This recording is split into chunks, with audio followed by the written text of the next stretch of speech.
होली सिर्फ रंगों का त्योहार नहीं, बल्कि सदियों पुरानी परंपराओं, प्रेम और विजय की कहानियों का संगम भी है। इसके पीछे कई पौराणिक कथाएं हैं जो इस पर्व की गहराई को और बढ़ा देती हैं। आइए इन कहानियों को विस्तार से जानते हैं। पहला हरिहर पुराण की कथा कहते हैं कि एक बार देवताओं ने ब्रह्मा जी का भव्य भोज आयोजित किया।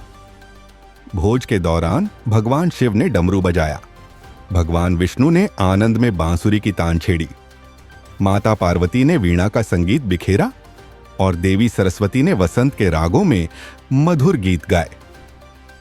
इस संगीत और उल्लास से पूरा ब्रह्मांड आनंदित हो उठा। तब से फाल्गुन पूर्णिमा के दिन गीत संगीत और रंगों से उत्सव मनाने की परंपरा शुरू हो गई। इसी कारण होली खेलने से पहले देवी देवताओं को अबीर गुलाल अर्पित करने की परंपरा है। दूसरा राधा कृष्ण की होली। एक दिन कान्हा उदास बैठे थे। उनकी काली सांवली त्वचा को देखकर उनके मन में प्रश्न उठा, मां, राधा इतनी गोरी क्यों है और मैं इतना काला? माता यशोदा मुस्कुराईं और मजाक में बोली, अरे मेरे लाल, अगर तुम्हें राधा का रंग पसंद नहीं तो जाकर उन्हें अपने रंग में रंग लो। बस फिर क्या था। कान्हा अपने सखाओं के साथ रंग और पिचकारी लेकर निकल पड़े। नटखट कान्हा ने राधा और उनकी सखियों पर रंग डाल दिया। पहले तो राधा नाराज हुई, पर फिर कृष्ण की शरारत देखकर हंस पड़ी। इस तरह प्रेम और रंगों से भरी इस परंपरा की शुरुआत हुई, जो आज भी वृंदावन और बरसाने की प्रसिद्ध लट्ठमार होली के रूप में मनाई जाती है। तीसरा पूतना वध कंस को भविष्यवाणी हुई थी कि उसकी बहन देवकी का 8वां पुत्र ही उसकी मृत्यु का कारण बनेगा। उसने देवकी के 7 पुत्रों को मार डाला, लेकिन 8वें पुत्र श्री कृष्ण को वसुदेव जी गोकुल छोड़ आए। जब कंस को यह पता चला तो उसने नवजात शिशुओं को मारने के लिए राक्षसी पूतना को भेजा। वह बच्चों को विष पिलाकर मार डालती थी। गोकुल पहुंचकर वह एक सुंदर स्त्री का रूप धारण कर नन्हे कान्हा को गोद में उठाकर स्तनपान कराने लगी, लेकिन श्री कृष्ण ने उसकी चालाकी समझ ली। उन्होंने उसके स्तनों से विष नहीं, बल्कि उसकी प्राण शक्ति ही खींच ली। पूतना छटपटाने लगी और अंत में दम तोड़ दिया। कहते हैं कि यह घटना फाल्गुन पूर्णिमा के दिन घटी थी और तभी से होली बुराई पर अच्छाई की जीत का प्रतीक बनी। चौथा, शिव पार्वती और कामदेव की कथा। एक बार भगवान शिव कैलाश पर्वत पर घोर तपस्या में लीन थे। इधर माता पार्वती चाहती थीं कि शिव उनसे विवाह करें, लेकिन भगवान ध्यान में लीन थे।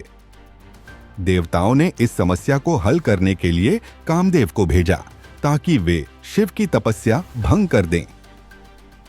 कामदेव ने अपना प्रेम बाण चलाया और भगवान शिव का ध्यान भंग हो गया। क्रोधित शिव ने अपना तीसरा नेत्र खोला और कामदेव जलकर भस्म हो गए।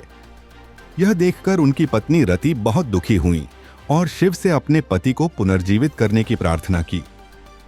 शिव ने उनकी विनती स्वीकार कर कामदेव को जीवन दान दिया, लेकिन अदृश्य रूप में। इस घटना की खुशी में फाल्गुन पूर्णिमा के दिन देवताओं ने रंगों और फूलों की वर्षा की। तभी से होली का पर्व प्रेम, त्याग और उल्लास का प्रतीक बन गया। 5वां हिरण्यकश्यप और प्रहलाद।